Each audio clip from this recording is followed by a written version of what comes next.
बिस्मिल्लाहिर्रहमानिर्रहीम अस्सलाम वालेकुम दोस्तों, मैं हाफिज़ शहजाद ते तुसी वेख रहे हो मेरे यूट्यूब चैनल। तो दोस्तों साड़ियाँ जिहड़ियां पिछलियां 4-5 वीडियो चल रही हैं ना, वो भी सैलाब के मुतल्लिक आन ते अज भी सैलाब के मुतल्लिक ही गलबात असी करनी।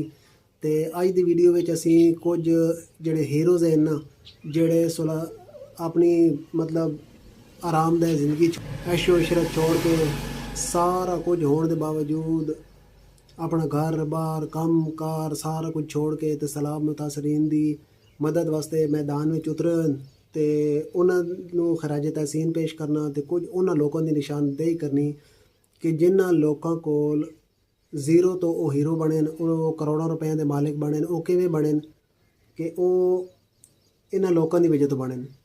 ਜਿਹੜੇ यानी मैं गल करनी भी ਜਿਹੜੇ सोशल मीडिया के क्रिएटर हैं, ਜਿਹੜੇ यूट्यूब ते वीडियो पाते हैं, ਜਿਹੜੇ टिकटॉक ते पाते हैं, ਜਿਹੜੇ फेसबुक ते पाते हैं, तो असी लोग उन्होंने वीडियो वेखते हैं, तुसी वेखते हो सैलाब मुतासरीन ਜਿਹੜੇ ने वो वेखते हैं, तो जिस की वजह तो वो करोड़ों रुपए के मालिक बने, वो हीरो बने। तो अज जनाब वो उन्होंने लोगों का आसरा बनना तो दूर की गल है, उन्होंने बारे गल करने भी तैयार नहीं हैं।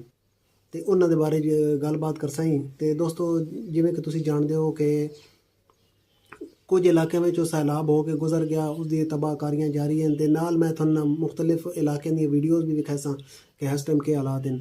तो कुछ इलाके में सैलाब हो के गुजर गया, उत्थे अपनी तबाही दी दास्ताना छोड़ गया। तो कुछ इलाके में अज भी सैलाब चल रहा, अज भी पानी मौजूद है। तो ਜਿਹੜੇ दरिया के नज़दीक इलाके होंगे ना, उन्होंने तो यह सहूलत होंगी, नुकसान तो बहुत ज़्यादा होंगे क्यों जी रेत मिट्टी फसलों खड़ियाँ फसलों के उत्ते चढ़ पैंदी, जिसकी वजह तो फसलें तबाह हो गई। नुकसान तो बहुत ज़्यादा होंगे, लेकिन एक सहूलत ये भी होंगी है कि ਜਿਹੜੇ दरिया के नज़दीक इलाके होंगे ना, उन्होंने दरिया में जिस टाइम पानी घटता ना, तो दरिया वो पानी जो सैड तो कड्ढे होंगे वो छिक लैंदा वापस।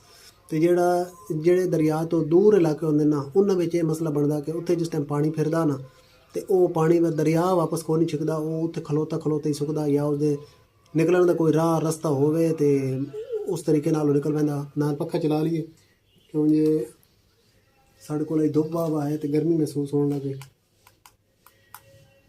ये लगता उतो तार बदली करनी पौसी तां ही पक्खा चलसी।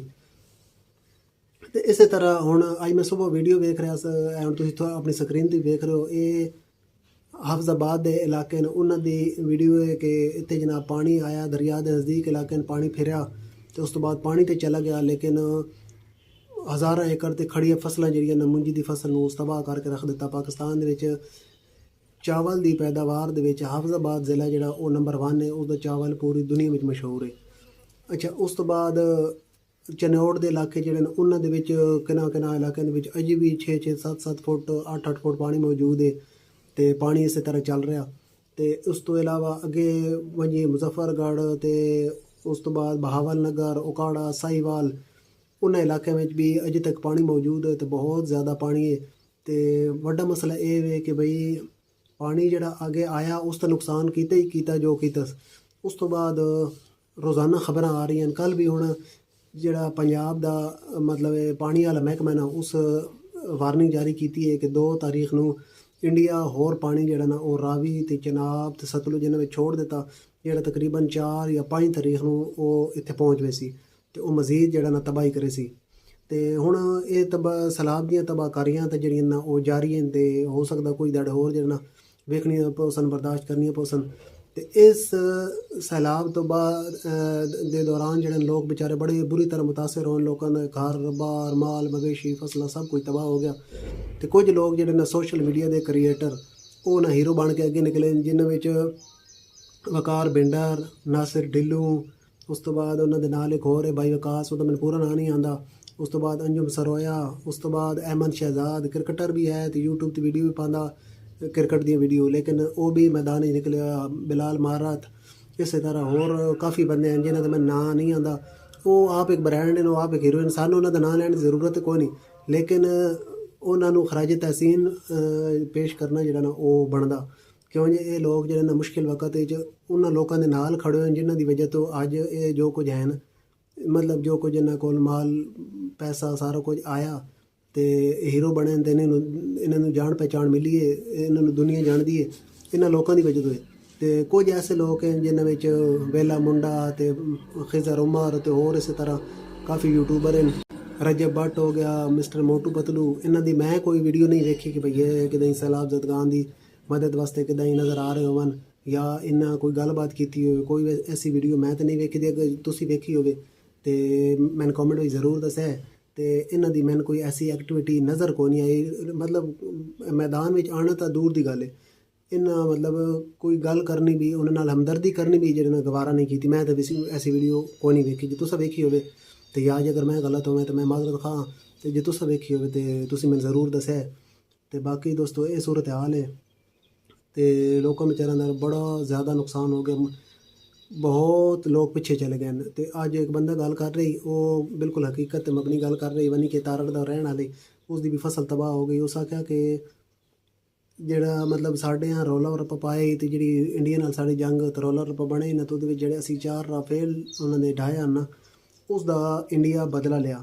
ਇਹ ਬਿਲਕੁਲ ਗੈਰ ਕਾਨੂੰਨੀ ਜਿਹੜਾ ਦੱਸੇ ਪੁੱਛੇ ਬਗੈਰ ਜਿਹੜਾ ਇੰਡੀਆ ਇਤਨਾ ਜ਼ਿਆਦਾ ਪਾਣੀ ਛੋੜਿਆ ਨਾ, ਇਹ ਮਤਲਬ ਕਿਸੇ ਕਾਨੂੰਨ ਵਿੱਚ ਨਹੀਂ ਆਉਂਦਾ, ਕਿਸੇ ਰੂਲ ਦੇ ਤਹਿਤ ਇਹ ਬਣਦਾ ਨਹੀਂ ਹੈ। ਇਹ ਗੈਰ ਕਾਨੂੰਨੀ ਹੈ ਤੇ ਸਾਡੇ ਪਾਕਿਸਤਾਨ ਦੇ ਜਿਹੜੇ ਹੁਕਮਰਾਨ ਹਨ ਇਹਨਾਂ ਨੂੰ ਚਾਹੀਦਾ ਇਸ ਵਾਸਤੇ ਇਹ ਬੈਨ ਅਲ-ਅਕਵਾਮੀ ਫੋਰਮ ਤੇ ਇਹ ਆਵਾਜ਼ ਉਠਾਵਣ, ਇੰਡੀਆ ਤੇ ਕੇਸ ਕਰਨ ਕਿ ਇੰਡੀਆ ਨੂੰ ਵੀ ਚਾਹੀਦਾ ਕਿ ਬੰਦੇ ਦੇ ਪੁੱਤਰ ਬਣਨ ਗਵਾਹ ਡੈਨ ਤੇ ਪਾਣੀ ਛੋੜਨਾ ਉਹਨੇ ਤੇ ਥੋੜਾ ਥੋੜਾ ਕਰਕੇ ਛੁੜਾਉਂਦੇ ਰਹਿਣ। ਚਲੋ ਸਾਡੇ ਤੇ ਕਿਸਾਨਾਂ ਦੇ ਮਤਲਬ ਉਹ ਕੰਮ ਆਉਂਦਾ ਰਹੇ। ਉਸ ਤੋਂ ਬਾਅਦ ਹੁਣ ਵੇਖੋ ਨਾ, ਸੰਨ ਤੋਂ ਬਣਨੇ ਦੇ ਚਲੋ ਉਸ ਕੋਸ਼ਿਸ਼ ਕੀਤੀ ਤੇ ਉਹ ਕਾਮਯਾਬ ਹੋਇਆ ਹੀ ਹੋਇਆ। ਲੇਕਿਨ ਉਹਦੇ ਆਪਣੇ ਮੁਲਕ ਵਿੱਚ ਵੀ ਯਾਨੀ ਆਪਣਾ ਜਿਹੜਾ ਪੰਜਾਬ ਹੈ ਉਸ ਦੇ ਵਿੱਚ ਵੀ ਤਾਂ ਹਜ਼ਾਰਾਂ ਏਕੜ ਤੇ ਖੜੀਆਂ ਫਸਲਾਂ ਤਬਾਹ ਹੋ ਗਈਆਂ। ਲੋਕਾਂ ਦੇ ਘਰ ਬਾਰ ਮਾਲ ਮਵੇਸ਼ੀ ਰੁੜ ਗਏ, ਰੁੜ ਕੇ ਇੱਥੇ ਪਾਕਿਸਤਾਨ ਆ ਗਏ ਤਾਂ ਉਹਨਾਂ ਦਾ ਵੀ ਤਾਂ ਨੁਕਸਾਨ ਹੋਇਆ ਨਾ। ਤੇ ਉਹ ਕਿਹਾ ਦਿਨ ਜਾਂ ਤਾਂ ਬਾਤ ਉਹਨਾਂ ਦੇ ਨਾਲ ਵੀ ਇੰਡੀਆ ਨੂੰ ਕੋਈ ਲਗਾਓ ਨਹੀਂ, ਕੋਈ ਮੁਹੱਬਤ ਨਹੀਂ, ਕੋਈ ਪਿਆਰ ਨਹੀਂ। ਉਹਨਾਂ ਨਾਲ ਵੀ ਉਹ ਸਲੂਕ ਹੈ ਜਿਹੜਾ ਪਾਕਿਸਤਾਨ ਨਾਲ ਸਲੂਕ ਹੈ। ਤੇ ਇਹ ਇਸ ਵਾਸਤੇ ਇਹਨਾਂ ਨੂੰ ਚਾਹੀਦਾ ਕਿ ਅੱਛੇ ਗਵਾਡੀਆਂ ਰਵਣ, ਬੰਦੇ ਦੇ ਬੱਚੇ ਬਣ ਕੇ ਰਵਣ ਤੇ ਪਾਣੀ ਛੋੜਨਾ ਵੀ ਉਹਨੇ ਤਾਂ ਥੋੜਾ ਥੋੜਾ ਕਰਕੇ ਛੋੜਦੇ ਰਹੇ। ਚਲੋ ਸਾਡੇ ਉਹ ਕਿ ਨਾ ਕੰਮ ਆਉਂਦਾ ਰਹੇ, ਫਸਲਾਂ ਵਾਸਤੇ ਕਿਸਾਨਾਂ ਦੇ ਕੰਮ ਆਉਂਦਾ ਰਹੇ। ਤੇ ਜਿਹੜਾ ਇਸ ਤਰ੍ਹਾਂ ਛੋੜ ਕੇ ਤੇ ਲੋਕਾਂ ਨੂੰ ਡੁਬੋਣਾ, ਇਨਸਾਨੀਅਤ ਨੂੰ ਤਬਾਹ ਕਰਨਾ, ਚਲੋ ਅਸੀਂ ਮੁਸਲਮਾਨ ਸਹੀ, ਉਹ ਸਿੱਖ ਸਹੀ, ਉਹਨਾਂ ਦੇ ਹਮ ਮਜ਼ਹਬ ਦਾ ਨਾ ਸਹੀ, ਲੇਕਿਨ ਇਨਸਾਨੀਅਤ ਜਿਹੜੀ ਨਾ ਉਹ ਤੇ ਹੁੰਦੀ ਹੈ ਨਾ, ਇਨਸਾਨ ਤੇ ਆਣਾ ਅਸੀਂ ਵੀ ਤੇ ਉਸ ਤੋਂ ਬਾਅਦ ਜਨਾਬ ਸਿੱਖ ਵੀ। ਤੇ ਲੇਕਿਨ ਉਹ ਜਨਾਬ ਇਸ ਚੀਜ਼ ਨੂੰ ਨਾ ਸਮਝਦੇ ਨਹੀਂ ਹੈ। ਹਮੇਸ਼ਾ ਤੋਂ ਉਹਨਾਂ ਦਾ ਇਹੀ ਵਤੀਰਾ ਰਿਹਾ ਕਿ ਉਹ ਹਮੇਸ਼ਾ ਇਨਸਾਨੀਅਤ ਦੁਸ਼ਮਣੀ ਕਰਿੰਦੇ ਰਹਿਣ। ਤੇ ਹੁਣ ਵੀ ਉਹਨਾਂ ਕੀਤੀ ਹੈ। ਕਿਤਨੇ ਲੋਕਾਂ ਨੂੰ ਉਹਨਾਂ ਜਨਾਬ ਤਬਾਹ ਕੀਤਾ, ਘਰ ਬਾਰ ਉਹਨਾਂ ਤਬਾਹ ਕੀਤੇ ਨੇ, ਫਸਲਾਂ ਤਬਾਹ ਕਰ ਦਿੱਤੀਆਂ ਨੇ। ਤੇ ਇਹ ਕੋਈ ਬੰਦੇ ਦੇ ਬੱਚਿਆਂ ਦੀ ਗੱਲ ਤਾਂ ਨਹੀਂ ਹੈ। ਤੇ ਇਸ ਵਾਸਤੇ ਤੇ ਇੱਕ ਵਾਰੀ ਬਾਅਦ ਜਿਹੜਾ ਨਾ ਮੈਂ ਖਰਾਜ ਤਹਿਸੀਨ ਪੇਸ਼ ਕਰਦਾ ਜਿਹੜੇ ਸੋਸ਼ਲ ਮੀਡੀਆ ਕ੍ਰੀਏਟਰ ਮੈਦਾਨ ਵਿੱਚ ਆਏ, ਲੋਕਾਂ ਦੀ ਮਦਦ ਕੀਤੀ ਨੇ।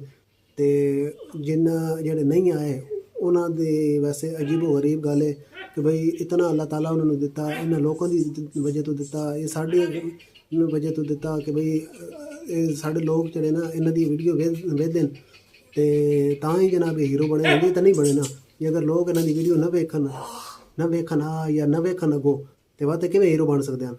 ਤੇ ਇਸ ਵਾਸਤੇ ਇਹਨਾਂ ਨੂੰ ਵੀ ਚਾਹੀਦਾ, ਅਜੇ ਵੀ ਟਾਈਮ ਹੈ, ਕੋਈ ਟਾਈਮ ਗੁਜ਼ਰ ਨਹੀਂ ਗਿਆ ਕਿ ਹੁਣ ਵੀ ਚਲੋ ਉਹਨਾਂ ਦੂਜੇ ਲੋਕਾਂ ਨੂੰ ਨਾ ਵੇਖ ਕੇ ਨਾ, ਜਿਹੜੇ ਮੈਦਾਨ ਵਿੱਚ ਉਤਰੇ ਹੋਏ ਜਿਹੜੇ ਹੀਰੋ ਹਨ, ਉਹਨਾਂ ਨੂੰ ਵੇਖ ਕੇ ਨਾ ਤੇ ਇਹ ਵੀ ਕੋਈ ਸਬਕ ਹਾਸਿਲ ਕਰਨ, ਇਹ ਵੀ ਲੋਕਾਂ ਦੀ ਮਦਦ ਵਾਸਤੇ ਮੈਦਾਨ ਵਿੱਚ ਆਵਣ। ਤੇ ਆਏ ਅੱਜ ਦੀ ਗੱਲਬਾਤ ਤੇ ਆਏ ਹਾਲਾਤ ਹਨ ਤੇ ਸਾਰੇ ਤੁਹਾਨੂੰ ਤੁਸੀਂ ਵੇਖਣ। ਤੇ ਬਾਕੀ ਮਿਲਦਾ ਇਨਸ਼ਾਅੱਲਾ ਕੱਲ ਨਵੀਂ ਕਿਸੇ ਵੀਡੀਓ ਵਿੱਚ ਨਵੇਂ ਟੌਪਿਕ ਦੇ ਨਾਲ। ਅੱਲਾਹ ਹਾਫਿਜ਼।